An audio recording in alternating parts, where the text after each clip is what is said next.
Hello everyone, this is Anson from AnsonAlex.com, and in this video I'm going to present part 5 of my 2013 video series on using Twitter, the part that you all have been tweeting me about, and that is creating your own custom Twitter background, as you can see on the left of my screen here, and Twitter header in here at the middle underneath my profile picture. But what I did is I used a couple templates, and I'm going to show you guys how you can use those templates to help guide yourself in creating your Twitter art. So the first template that I used was at vladimirjones.com/labs. I'll put the link in the description of this video here on YouTube, so you can just copy and paste it. And there is a link to download a Photoshop template, which is for the header. Again, that is, we'll download this real quick, that is this part of my Twitter page. So when you download it, it's a zip file. If you unzip it, a folder is going to appear, and there is a Photoshop file in there, which we are going to use to create our header image.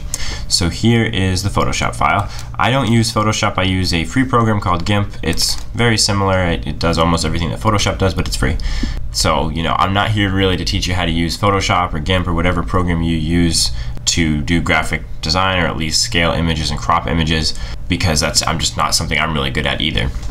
But if you take a look at this template here in GIMP, you'll notice that the really important part is this middle square, because that's where the profile picture is going to be. So you don't want to put anything in this area of the template. And then if you just bring in any images, any artwork that you want to use on your Twitter page, you can put them in the template here. So what I actually did, and I'll open up my version that I already edited, is I actually blew up my logo. I made it very large, and I put it over the template here. And you'll notice that one of these layers here, it's this layer right here, the avatar frame.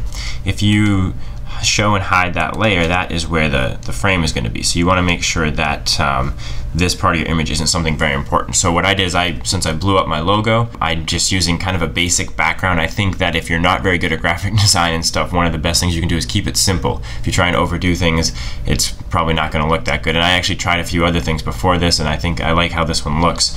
So I just blew up my logo, I put it on here, I made it very large, and then I just exported this as a PNG file. So I've already got it saved.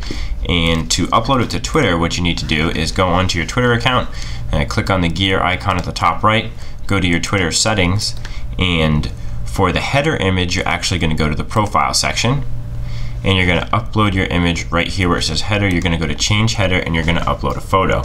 And actually, if I do it real quick here, you'll notice that it's actually pretty cool because you can scale your photo when you upload it. So I'm uploading a new background. I could make this bigger in here while I'm putting it on Twitter, but I just left it like this, and then I applied it, and that becomes your header image. So in order to change your background image, which is uploaded in a little bit different place in your Twitter settings, instead of going to profile, you actually have to go to design, and you can upload your background image at the bottom. In this area down here where it says customize your own, but you'll notice at the top you do have some options to pick a pre-made theme that Twitter can provide for you, so there's some pretty cool ones in there. But if you're going to upload your own, you can go down here to background, and you can go to change background. So what I did for my Twitter background is I used another template, and if you take a look here, it is actually just ct-social.com/Twitter background. Again, I'll put this link in the description of this video here on YouTube. And when you download this template, it's a very simple template. I tried a few other ones, but I liked this one the best. So we download that one. Again, it's another zip file. So we'll go to our desktop, and we'll open it up. And in this one, it's not a folder. There's just a PSD file, another Photoshop file. So we'll open that up. Again, I'm going to open it up in GIMP. You can open it up in whatever program you'd like. And on this template, really the only important thing is to make sure that your image is between this template guide right here and this guide.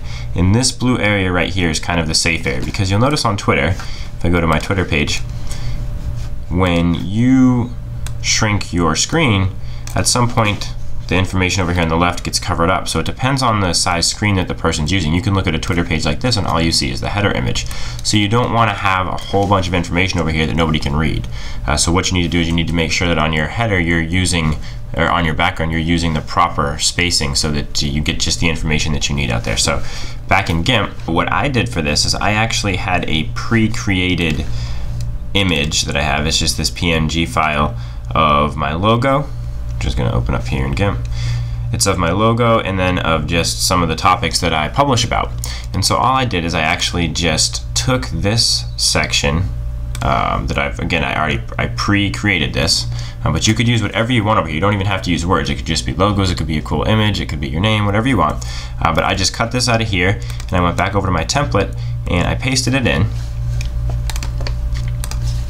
And then I just moved it over to that area of the template that I said is the safe area. And then I resized it a little bit. And we want to resize it with the same aspect ratio. I just brought it down just to fit inside those guidelines. Probably could scale it even just a little bit more. I probably should zoom in here.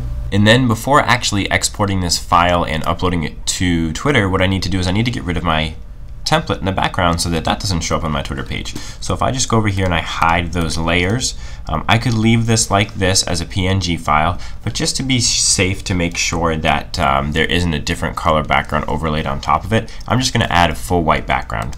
So I'm going to go up to layer and create a new layer, and I'm going to make it white, and then I'm going to move my image on top of it, and so now I've got a purely white page with my logo and then some information. So I'm just going to go to File, and I'm going to save my template again, just to make sure that if I need to go back and make some minor changes I can, and then I'm going to export it, and I'm going to save it again as a PNG file. And when I go to Twitter, I'm going to click on the gear icon at the top right, go to my settings. To upload a background, I'm going to click on Design, and I'm going to go to the bottom part where I can customize my own background, and I'm going to change my background. I'm going to choose an existing image, and then it's going to allow me to upload the background that I want. When I upload my background, there actually isn't an option to scale it, so you need to do your background exactly how you want it to be. And then when you're ready, just click on the Save Changes button, and then you can go look at your Twitter page and enjoy your new Twitter header and your Twitter sidebar. You can also use the right side of your screen as well. People say that the best place is to use the left because that's where viewers' eyes go first, but there is some real estate on the right side as well. It is about the same amount as there is on the left side, because when you shrink the page, both sides shrink at once. So you can use some of this space over here on the right as well. I hope this tutorial helped. Again, I'm not a graphic artist, so I'm sorry I can't show you the specifics of using Photoshop or GIMP, but hopefully these templates will help you as guidelines. If you guys enjoyed this video, I'd really appreciate a thumbs up here on YouTube, and if you want to see more technology tips and tutorials, don't forget to subscribe to my YouTube channel. That's all I have for you for today. This is Anson from AnsonAlex.com.